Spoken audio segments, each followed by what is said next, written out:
Ana biz hazır. Bugün hava rayı жақсы болып тұрады. Манас шаарына салынған облыстық администрацияның жана мэрияның имаратының астында тұрабыз. Bir mezgilde şu yer türmenің орды болчу.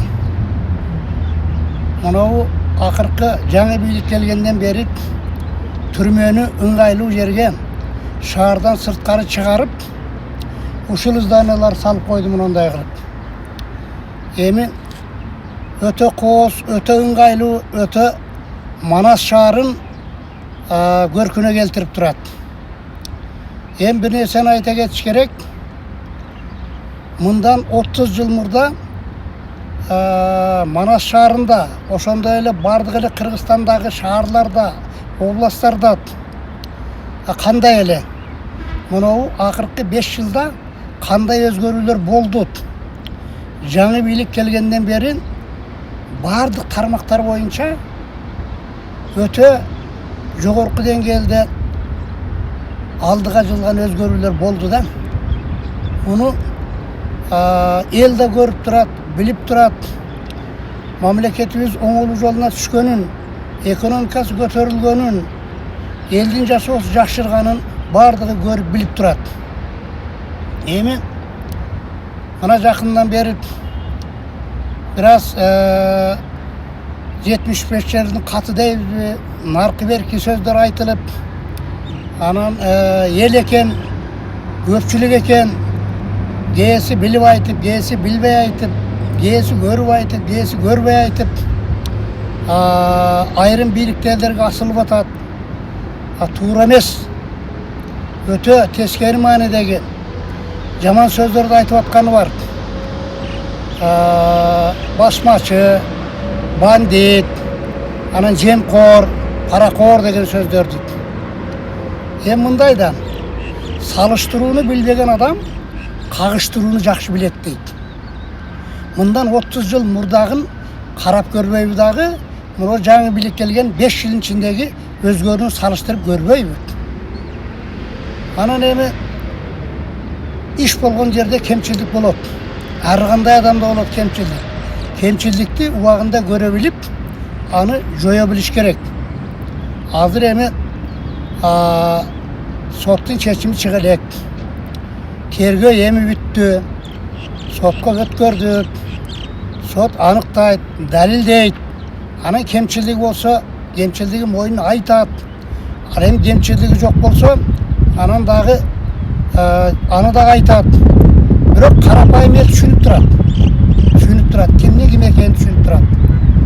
Бу 5 жылдагы болгон өзгөрүүлөрдү эми жол, бакча, мектеп, пенсия, пособия, жанагы жөлөк пулдар, ошондой эле элдин жашоосу бардык райондордо, бардык областтарда тегиз бирдей өзгөрүүлөр болуп атат. Айрыкча курулуш тармагында, жол тармагында, агартуу тармагында, больницада, ден соолук тармагы боюнча ушулардын бардыгы өтө революциялык жол менен өзгөрүү жүрүп, элдин көзүнө көрүнүп, элге кызмат кылып атат.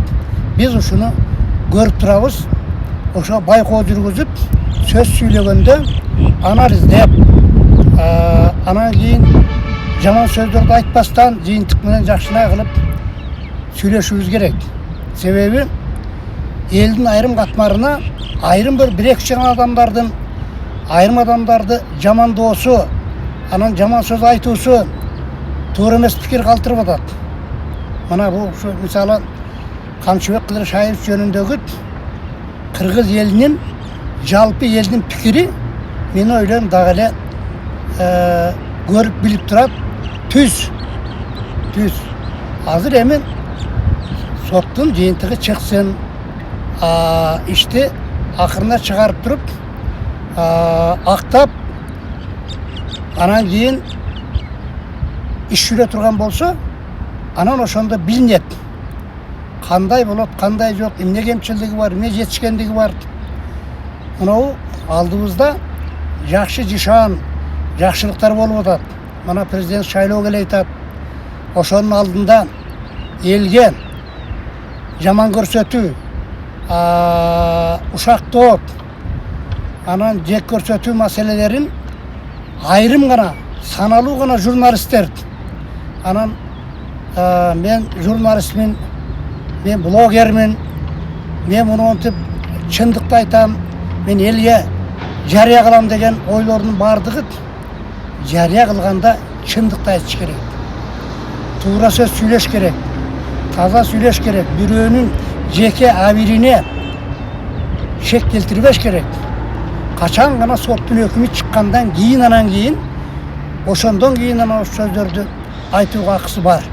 Ага чейин айтылган сөздөрдүн бардыгы ушак, жаманаттыгылуу, көрө албастык деп ойлонот бул сөз.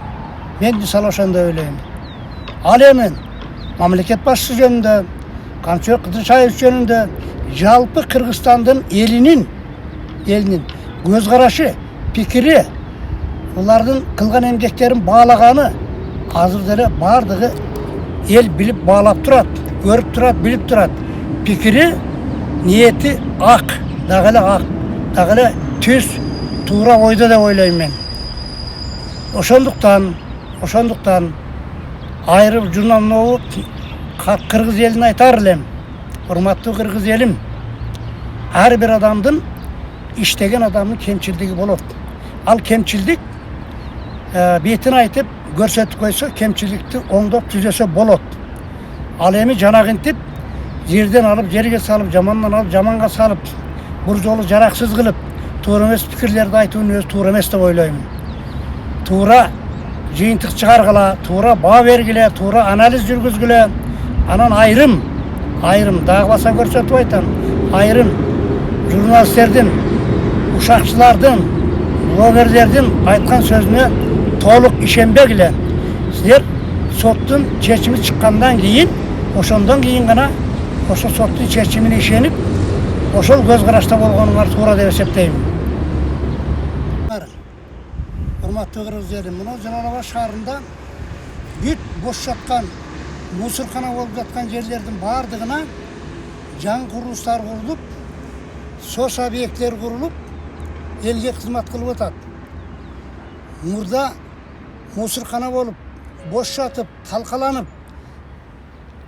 эч ким көңүл бурбаган жерлер азыр жаркырап калды. Маселен, ушу Манас шаарынын өзүндө Асман курулуш деген курулуш канча деген мен багымча 4000ге жакын адамга жана ипотекалык үйлөр салып берип, дагы ошол Асман курулуш дагы Вин завхозго, Сузак районуна, Базар Коргон районуна, Манас шаарына дагы курулуштарын улантып, дагы квартирага муктаж адамдарды квартира менен камсыз кылуунун аракетинде болуп атат. Мына Обул больницада bir больница бүттү, экинчи больница салынып атат, төрөт үйлөр салынып атат. Эми азыр ушундай багытта саясат кетип атат. Жалаң эле шаарга сала бербестен айыл өкмөттөрдү айтып атат. Бош жерди тапкыла, жерлерди чекке деп, ар бир үй бүлөгө 10 сотик, 15-20 соттен бөлүп бергенден көрүп, биз 9 кабат, 12 кабат этаж үйлөрдү салып, квартирага муктаждарга берип, ошолорду камсыз кылалы деп атат. Бул кандай туура саясат? Эң туура саясат, эң ийкемдүү, ийгиликтүү, ошо жаштардын сураган, тилеген саясат ошол. Аларды ипотека үй менен, квартира менен камсыз кылса, анда бардык инфраструктуралары бар, ичинде бар. Суусу, свети, газы, бардык нерселер камтылган, бардык чаралар көрүлгөн. Мына азыр ошол саясат жүрүп, бардык жерде тегиз курулуш, каяка барбаган курулуш. Жолдор болсо оңдолуп атат, туристтер келип атат, жаңы эл аралык аэропорт түшүп атат. Дагы эмне керек бизге?